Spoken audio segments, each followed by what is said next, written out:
Return to the world still more brilliant because of your former sorrows. Alexandre Dumas, The Count of Monte Cristo. This is AMI Audiobook Review. I'm your host, Jacob Shamansky, and today we're doing another rapid fire review, this time with, I think, the person who did the very first rapid fire review on the show, Julia Bonnett, joining us from BC, I want to say. Where are you from, Vancouver. Julia? Vancouver. Yep. Sitting in Vancouver. my home in Vancouver. Nice. I don't know if you remember the first time we did rapid fire review because I don't. I was surprised. It just goes to show how long we've had this show going. I don't remember a lot about it. I remember kind of a lot of fluster and trying to think really hard and really quickly, which, but I did my best. Hopefully it didn't, it obviously didn't crash the show. So we're Yeah, okay. well, we're having you back on the show. Yeah. It looks like producer Rami was happy with your performance last time. So you passed the audition. Let's do it Well again, all enough. right? For Okay. everyone who doesn't know, Rapid Fire Review is our segment where our guest today, Julia Bonnett, provided us with 5 of her most recent notable reads. We're going to go through them one by one. I'm going to read the title and the author, and then Julia, you're going to hear a ticking sound effect. Once you hear that ticking sound effect, you have 15 seconds, only 15 seconds, to give us your top of mind review thoughts on the book. We do this for all 5 books. Once we get through all of them, we can elaborate on whichever ones you want to do. Okay. Sound good? Right. All right, here we go. First book, The Second Sleep by Robert Harris. Okay, this is a book that dystopian future made me want to go find a cabin and stock up on canned food. Okay, was it good? It was good. With time to spare. Okay, you're really scared of not getting to the end of it, eh? I was just like, what can I say this fast? And that's how I felt. That was my reaction to it, honestly. Yeah. Okay, the next one is also by Robert Harris. It's Precipice. Okay, shocking and entertaining, great illustration of a period in time right before World War I. A little scary about how our leaders can behave and how dependent we are on them being, with it. Okay, historical fiction with some horror elements is what I'm getting from that. You can No, elaborate. No? not horror, just disconnection. Just kidding. Being completely unaware of the effects of their actions on lots and lots of people. Okay, that sounds suspenseful at the very least. And unfortunately familiar to all of Yes, us these yes. days. It's actually pretty timely. Okay, moving on Yep. to the next one on the list. This is number 3, Jane Eyre by Charlotte Brontë. A really great novel, stood the test of time, a radical view of women and society and independence, and a great sort of romance as well at the same time. So very much enjoyed it. Over 150 years old, too. That's pretty wild. Mm-hmm. Moving Mm-hmm. on to the next one, Right Thing, Right Now by Ryan Holiday. A great book in a series of 4 that focuses on the stoic virtues. This one is on justice, but there are others on compassion, not compassion, courage, temperance, and wisdom. A really great read.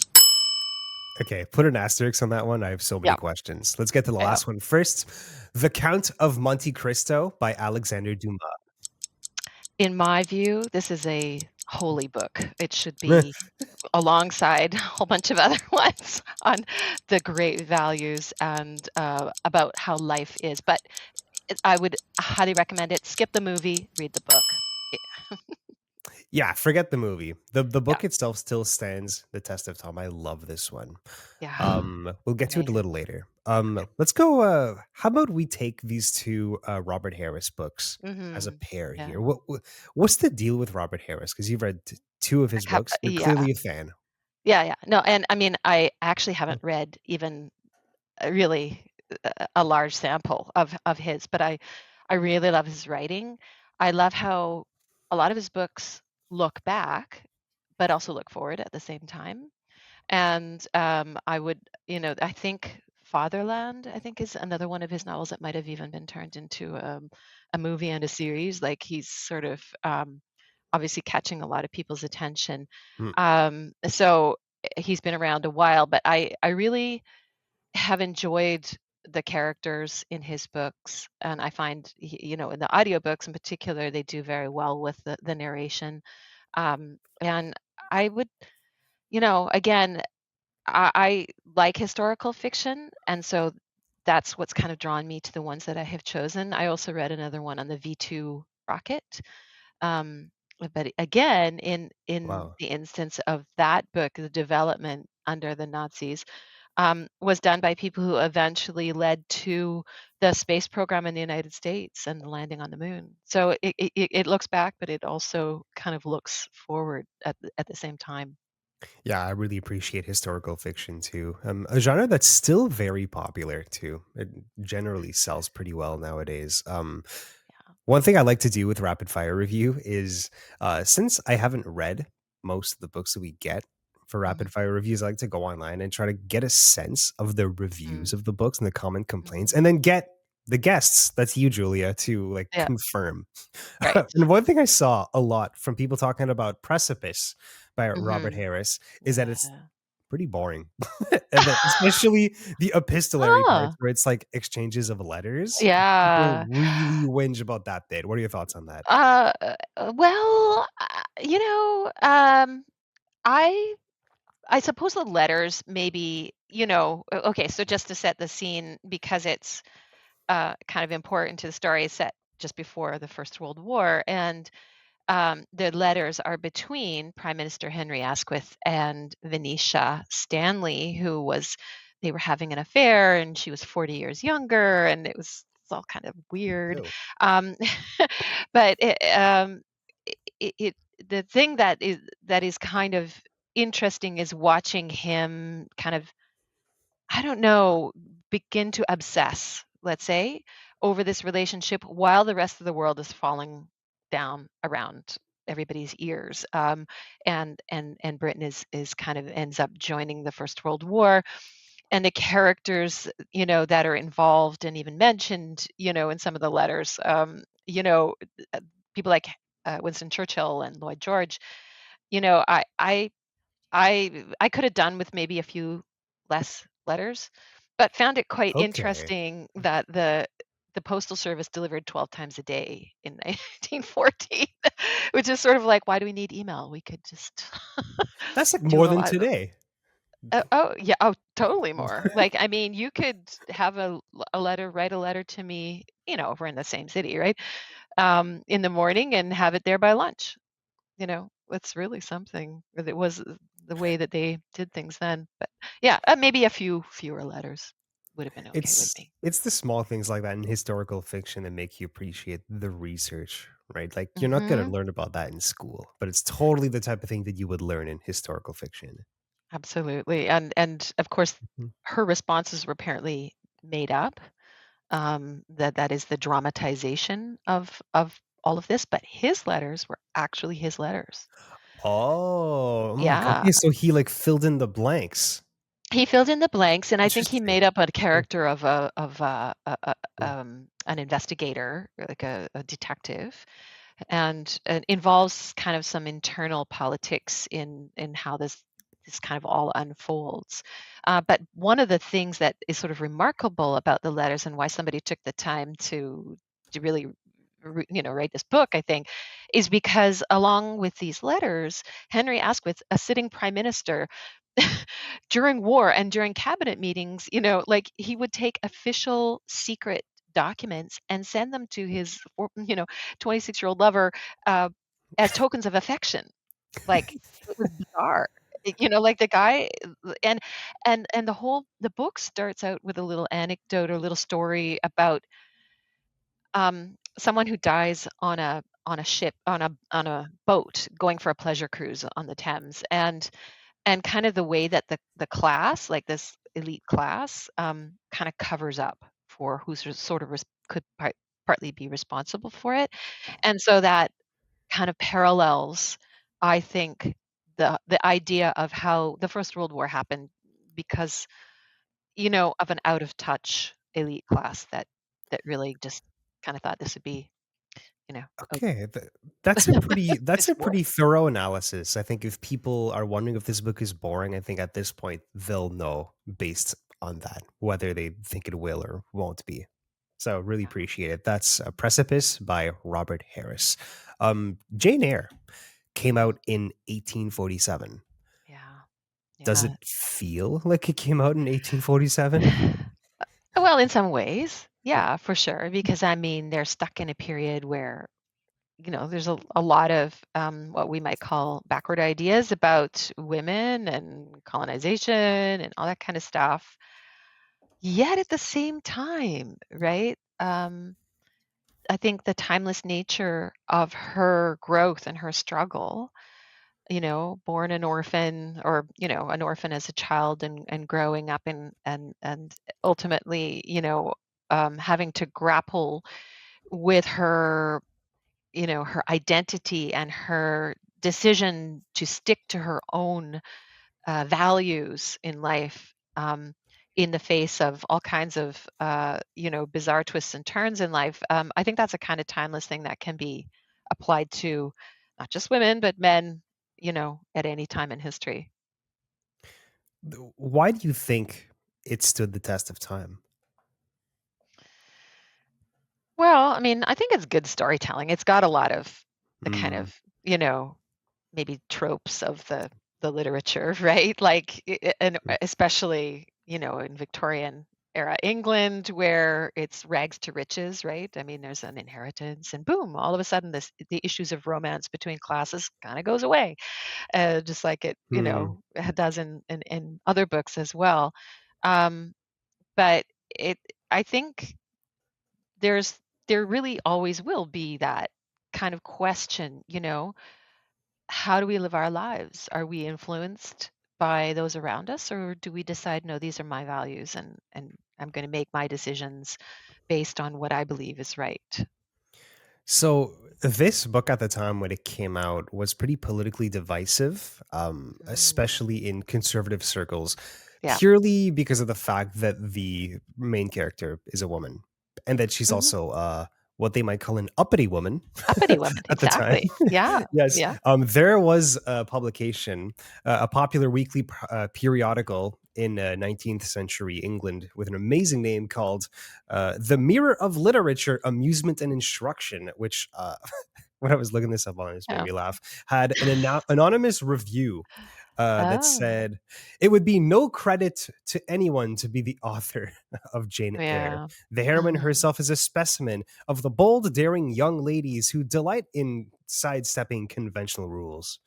Um, Mm, so hmm. gives you a bit of a Yeah. glance of the type of attitudes that they were coming out Yeah. at the time. Did you Too bad. feel that, like, the rebelliousness of this book? Because even the people who loved it acknowledged that it was rebellious, and that's kind of what they Oh, liked about yeah. It's radical. Like, I mean, at the time, for the it was time, yeah. radical, right?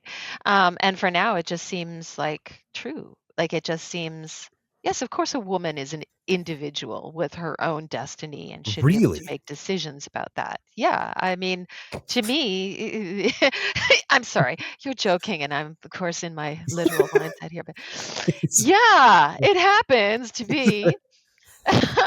And yet, like, the forces, in the book, right? Like, make her seem reactionary, and she's not. She's just a person like anybody else. Can I back up a bit?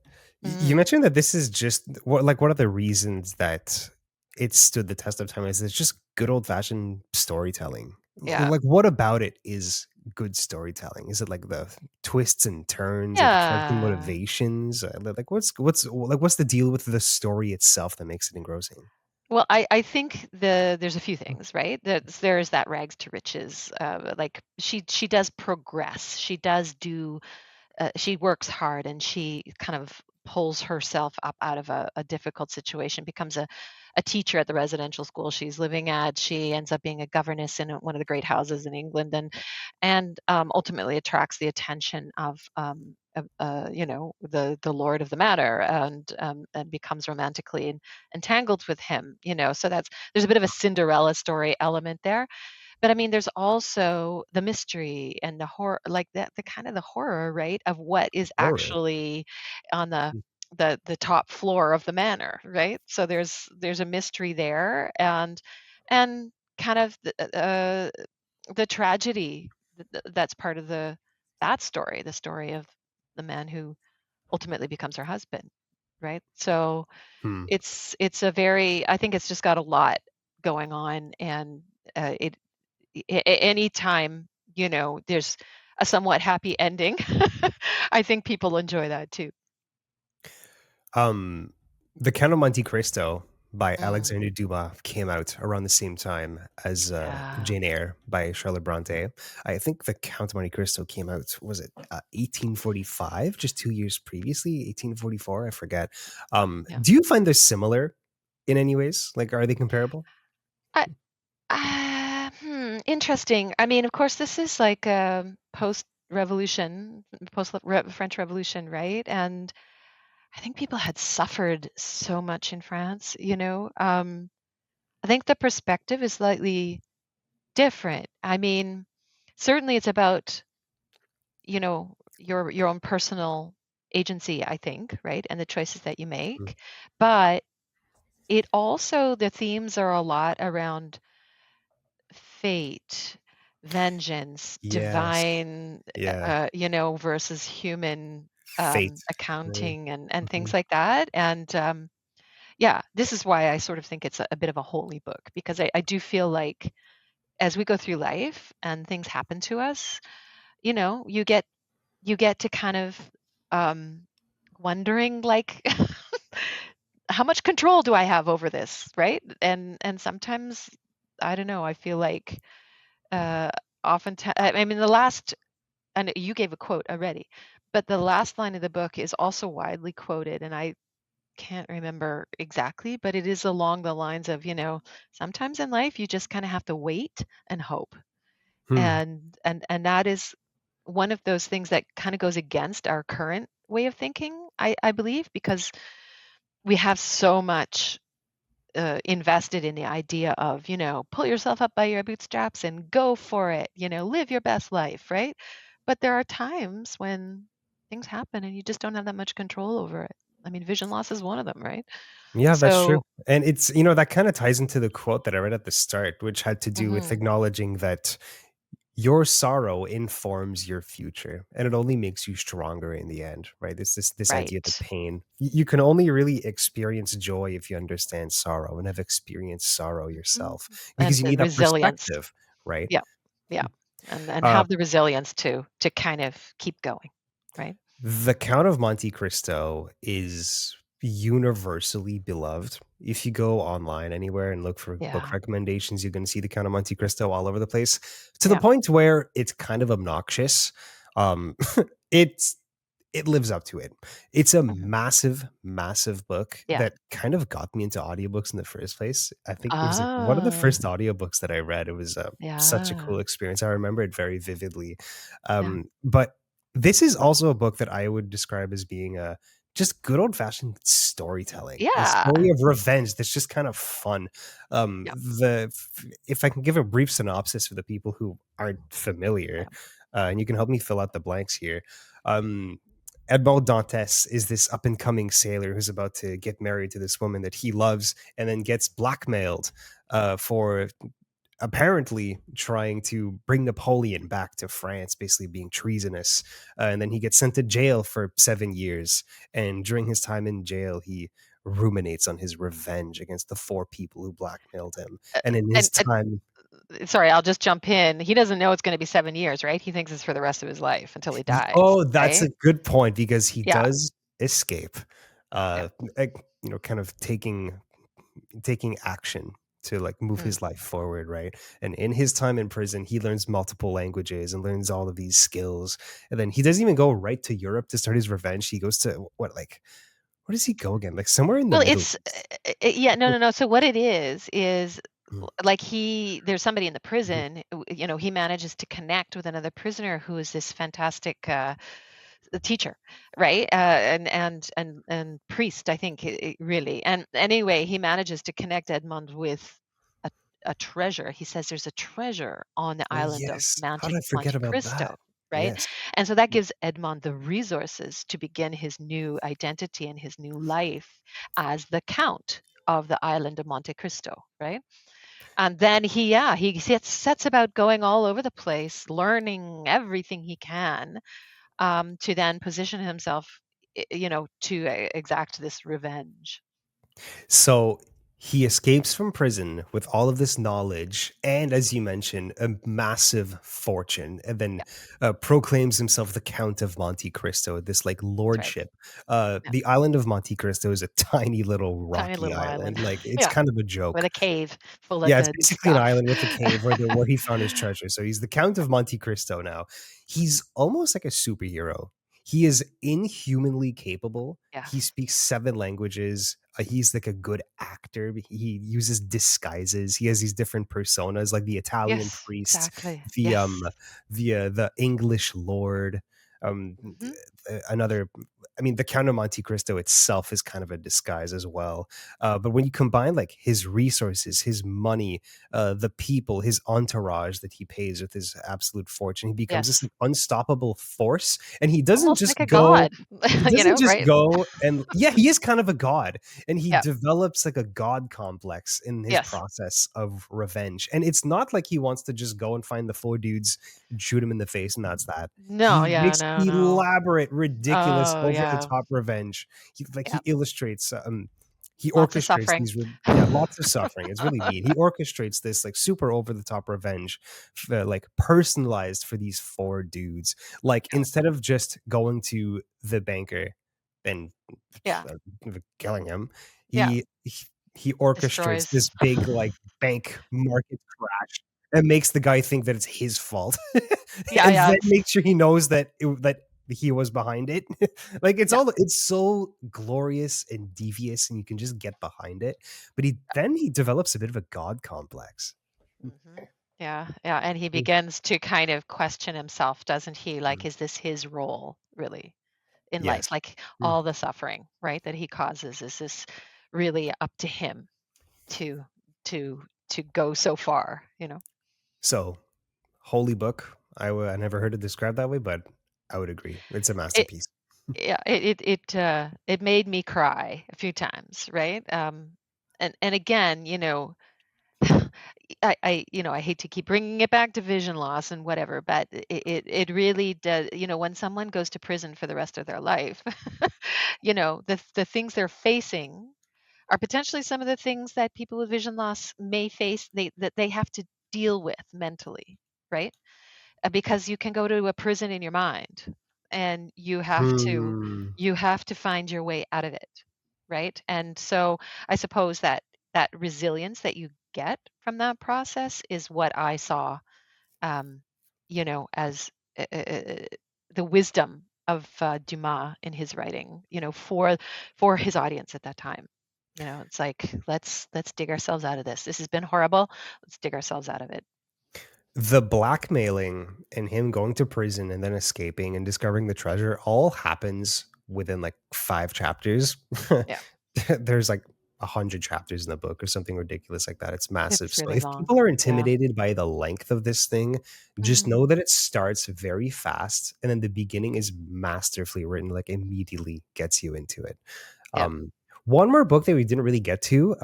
This is for Right Thing Right Now by Ryan Holiday. This is the 3rd book of the Stoic Virtue series. But if I can just read a paragraph of the synopsis here, Yeah. because I kind of see it Sure. as the thesis. Correct me if I'm wrong. For Mhm. the ancients, everything worth pursuing in life flowed from a strong sense of justice or one's commitment to doing the right thing, no matter how difficult. In order to be courageous was self discipline. Mhm. One must begin with justice. The influence in the modern world often tells us that acting justly is optional. Holiday argues that it's simply untrue, and the fact that so few people today have the strength to stand by their convictions explains much as to why we're so unhappy. Yeah. No, I would say that's true, and the book kinda reads like that, right? Like, the whole he connects the dots. Now, one thing I will say about the audiobook is I kind of wish the author had not narrated it himself. Huh, that's funny. Because yeah, I don't think I don't, I mean, it has a tone that I had to kind of take in chunks because it is very sort of, you know, do the right thing. Come on, do the right thing. Kind of, it's like, and then, but I mean, there's a lot of anecdotes and historical figures. So he highlights Harry Truman. He highlights Florence Nightingale. There's a lot of history as well brought into this, but I think it underlines the point that there are some values that have stood the test of time all the way back to Rome and probably way beyond there. Um, and because the book is based on Marcus Aurelius and Seneca and all those Mm. stoic dudes back then. So, if I'm getting this right, part of the thesis, the idea behind this book is to show how important it is to have convictions, right? And to Mhm. stand by your word and be like a person with integrity. Is Mhm. it convincing in making its point? I think so, but I'm probably easily convinced myself. Um, but in this era of social media and where there's very definitely an online life, and this is how I am online. But this book tries to say, no, no, no, no. It's important to be that way all the time if we're going to have a good society with good people in it. When I think of stoicism, and albeit I'm not somebody who's done a lot of research into it, I think of somebody who's a ruthlessly pragmatic, unfeeling jerk. What is stoicism? Yeah. No, I mean, again, I think more than anything, it's that these are our values. We live by them when they're convenient and when they're not convenient. And it's things like honesty and it's things, I mean, of course, in Rome, they were complete hypocrites because they treated women and they had terribly, they had slaves and all the rest of it. But theoretically, if we all behave this way, and he highlights George Washington, right? And other Martin Luther King, um, definitely these are virtues that do stand the test of time, and I think for everyone it can be applied without turning into a jerk, An basically. unfeeling jerk. Yeah. There's a right way to do it. It's just like it's for people who are already unfeeling jerks. It might be tempting to Yeah. come across this and be like, "Oh my god, Marcus Aurelius Yeah. was an unfeeling jerk too." It means it's totally cool to be an unfeeling jerk, but Yeah. I think it has it's to be not at all. tempered Yeah, it has with to be compassion, tempered. right? It's not about being an unfeeling jerk. No, not at all. Cool. I'm not really interested in this one. We're gonna make sure to put all of these books in the YouTube description, the YouTube video description, as well as the podcast description. Julia, thank you so much for your recommendations. Let's do this again soon. Love to. Thanks so much. That was Julia Bonnett, one of our book club members here for a rapid fire review. And that's all the time we have for today's edition of AMI Audiobook Review. AMI Audiobook Review airs weekends at 1 p.m. Eastern on AMI Audio and repeats every 6 hours. But we're also available on all the big podcast platforms, and that includes YouTube, of course. You can leave us feedback at audiobookreview@ami.ca, and you can follow us on Instagram at AMI Audiobook Review. I was your host, Jacob Szymanski. Thanks for listening.